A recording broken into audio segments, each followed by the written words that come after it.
We were talking about famous mantras and sayings and things. Yeah. Never has a Manc said so much to so many that means so little. Brilliant. So you can have that on your headstone. Rupert. Your little round headstone. Rupert's in the Isle of Man. He says, I don't know if you knew this, Carl, but apparently octopus's testicles are located in their heads. Yeah. But then, to me, that isn't that amazing, because at the end of the day, an octopus, really, all it is an head. Isn't it? So everything it's got has to be in the It has head. to be in the head. It'd look daft if they dangled down below. Right? So all it is... I mean, there's a lot Hang of on, facts. it'd look daft if they dangled down below. I'm wondering if that could almost be the B-side to B-side to Knob at Night. I Could Eat a Knob at Night. James Round says, Carl, if you could be anyone in the world, who would it be? Dead or alive? Why would you choose to be a dead person? No, but sometimes, like, there's people who are now dead, but everybody raves about them. What I mean is, if... Oh, just answer the question. Who would you be and why? It's someone you admire or you think had a good life. Just answer the question. But what I mean is, it's good to be remembered, like Winston Churchill is remembered as being a decent bloke, but I wouldn't want the hassle that he had. So I don't want to live his life. Right. But it's good to be... You'd like to be Winston Churchill, but you'd like to have a paper round instead of... saving the world. Yeah. Well, that's what I mean. But is he saying whose job would I want to take on? It's not that complicated. The question is this: if he could be anyone in the world, who would Carl be? That's the question. That's all the information I've got. A lot of responsibility on a lot of jobs, isn't there? So, some of the names flowing through your head now? I was thinking Bruce Willis. I never expected that. So his responsibility in your mind is what? Saving people who are trapped in a building with terrorists? Well, yeah, maybe, his worries are different worries. With, people who have a lot of money come other worries. Yeah. Do you know what I mean? So Bruce Willis, he's always going on these marches, isn't he, saying stop war and all that. Mainly because he's got more to lose if there's a war. He's got loads of houses. One of them's going to get damaged. Whereas if you're poor, you've got the one house. If there's a war, it's like, oh, just end it all for me then. I'm sick of it anyway. Do you know what I mean? Sure. Whereas Bruce, yeah. With successful life and happy life, there's more for you to lose, is what I'm saying. Right. Like, at the moment, because I've finished a job that I've been at for 10 years, right? I've finished working there, so suddenly I've got... My timetable's a bit out, and I haven't got enough of a routine, and I'm a man who likes to know what I'm doing. Right? Yeah. So now suddenly... 5 until 7, washing up, with no thumbs. I've sort of turned into like an old person, where the little jobs that you shouldn't enjoy are now the main event. So but hold on, how old are you? You're 31, aren't you? 32. 32, and you're pottering around, not knowing what to do with yourself. Well, like yesterday...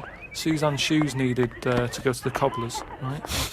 I haven't heard the word cobblers. I didn't even know cobblers still existed. I only ever see that in Christmas films made by Disney. Well, I had to go and do that, and that suddenly... Because last time you were going to the toffee shop, and now you're going to the cobblers. Next week it's the candlestick maker.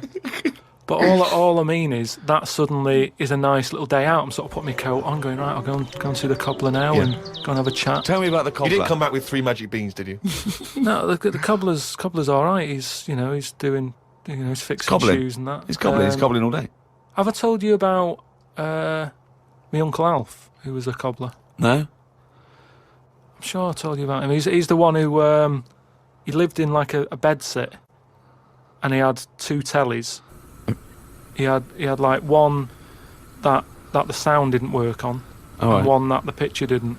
But both together, it worked. Oh, right, okay. So as long as he was watching the same channel on both, sound came out of one telly, and he'd watch the picture on the other. Brilliant. And he slept in like a rubber dinghy, right? But he was... Whoa! You can't just let that slide. Why did he sleep in a rubber dinghy? He just liked boats and stuff, and he sort of... Yeah, I like boats, but they're better on the water. Beds are better to sleep on. Boats are better to sail on. Well, he just had it in there. It's a bed set. It was really tight space. Boat sit. He's got this. He moved into a dinghy sit. He's got this dinghy, so he's thinking, well, rather than it get in the way, I might as well use it. Yeah. Right? But he was a cobbler, and he used to like repair like my shoes and that, right? Yeah. but he'd always sort of overdo them. Right, so What do you mean? like, Fancy. do you know like Pimp My Ride on MTV? Yeah. Because he does up shoes, he'd go mental on them. What do you mean? There was the stereo. Yeah. Well, no, There was horns. He'd sound, Here Go comes faster Carl stripes down the Yeah, side. yeah. Here comes Mr. Pilkington. He's got the fastest shoes in the land. no, he'd just make shoes that would last forever. So instead of putting like one sole on, he'd put about 5 on. So it looked like one of them built-up shoes that you never see. He'd just put loads of stuff on. They'd last forever, but they did. But they look because like I was- orthopedic shoes. Yeah, yeah. It just like suddenly I was like 6'7" whenever he'd sort of sorted my shoes out. But he's a cobbler, and you know it's work. That's always there for you, isn't it? I suppose so. So you went out with to take Suzanne's shoes to the cobbler. Yeah, so that's it. Yeah, so I just took him to the cobblers and that was like a nice little job for the day. I got a leaflet through the door saying, you know, if you want to walk a dog, you know, the rates are good. I don't know what they pay and that. And I thought if I do that and get a paper round, 2 in 1. Sorry, you just went from a job, right, where you were the head of production at a radio station. Dare I say it? Can I discuss your? Well, it was an all right wage. Yeah. It was very good. But I wasn't happy, so it's pointless. No, I know that, but to go from the head of a department on a lot of money to walking dogs and doing a paper round, I don't know. No, but it's about being happy, isn't it? I know, but that's commendable if that's true. But okay, And all that right. makes you happier. Well, I haven't walked the dog yet, but I'm just saying if I do, I mean, I'm not taking it if it's raining. I'm just thinking if it's a nice sunny day and I fancy a potter, I'll go round to her and say, well, how much are you paying? I'll take the dog a walk and stuff. But I can't believe some of the words that have cropped up: potter, cobblers, toffee shop. It's very, very strange. Do you live in Narnia? Carl, Joe from Bradford asks, what body parts can you live without? He wants to know. He's obviously having sleepless nights thinking about this. What, so... With a brain. He's coped this far. I did a bit of an experiment on this, right? Brilliant. It's my job at home to wash up, right? Suzanne does... She gives you all the really big responsible ones. Yeah. She sort of like pays the bills and wires the house. And you go, what can I do? And you can go, well, you can go and play with the worms in the garden. Yeah. So anyway, so it's my job to wash up and that, right? And I thought to sort of make it interesting and stuff, I thought, I wonder if I can do it, right? If I didn't have any thumbs. And so what did you do? So I just sort You of did sliced it. off your thumbs. I just sort of held them in, and it's amazing how, like, it took me ages. Just having that one thing gone. Well, it's part of our evolution, the opposable thumb. Basically, that's when we soared. These are milestones in human evolution. The opposable thumb, the forward-facing eyes, the upright. These are massive things in taking us out of the animal kingdom. And one day, Carl, you'll walk upright. But what do you mean about eyes facing forward? You mean before we got here, there was people whose eyes were looking in their head? So when you were doing this experiment, washing up, you say that you found it difficult. It took you ages. So you didn't just give up once you realised how essential thumbs were. No, you I actually washed up everything. I just think of Suzanne walking in and Carl's there, just covered in water and very liquid suds, standing on a pile of broken crockery. Yeah, plunging his face into the sink every 30 seconds and just swishing his head around. But we talked about the washing up thing before, I don't know, and I sort of look out of a window, so the sink's in front of the window. Yeah. And that's why I quite like washing up, because I can just look out onto the street, see people going past. There's like a local homeless fella called Franco. You know, I look out that he's all right and everything. Sure. But I was looking across the way, right, and there's some there's some Chinese people who live in a flat, right, really small flat, and they're up till all hours. I don't know what they're doing. But they decide to back up at about 3:30 in the morning. And that. They're always really noisy and that. But above them, there was some woman, right, who the sort of bedroom is on par to our kitchen, right? Yeah. So I'm sort of washing up, Yeah. and I sort of look across and see this woman with like, you know, no pants on and that, no bra and that. Naked. Yeah, just That's the word you're looking for. yeah. She's just wandering about, you know, on that. So I was like, oh, what's going on here? So I carried on washing up and that, right? And kept looking, and then I was looking, and she looked at me.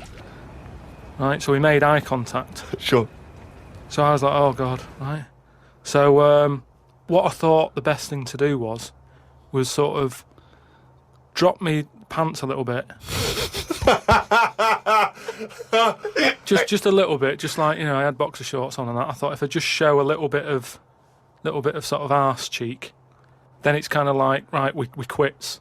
Right? I don't understand the thinking. So Suzanne's watching the telly, right? I think she was watching Sex and the City or something. Yeah. She sort of turns around to see how I'm getting on with the washing up, right? She sees me with like my pants sort of down a little bit with my arse out. She said, "What are you doing?" I said, "Don't look now." I said, "But there's a woman over the road, right? With no pants on and that." She caught me looking. I'm just giving her a bit back. I love the fact that he explains the rules, and Suzanne's meant to go, okay. That makes sense. But I don't. So hang on. So you showed a bit of your arse. You turned presumably to show the arse, or waggled the arse at the woman. I had to lift it up a little bit on the sort of on the draining board. What? Hang on though. What did she do? Did you register her reaction when she saw a bit of your arse? What happened? When she saw my arse, yeah. Well, then I wasn't looking because I thought, in a way, I don't want it to look like, well, I've seen a bit of your stuff, here's a bit of mine. I just thought, at the end of the day, I caught a glance of you. It's only fair. You've had a bit back. You know, I'm not making a big deal out of it. I genuinely think James Stewart missed a trick here in Rear Window. Yeah. This would have been, you know, a much better film had James Stewart just popped his pants down. It would have given a whole new meaning to the title Rear Window. Yeah, exactly. It's tricky though. I seem to be surrounded by people like that. Remember that film, that Sliver or something? Okay, right. When they've got video cameras. Yeah. I'm just looking onto everybody's world and just seeing what people are getting up to. There's nothing wrong with that. Brilliant. That's why I like washing up.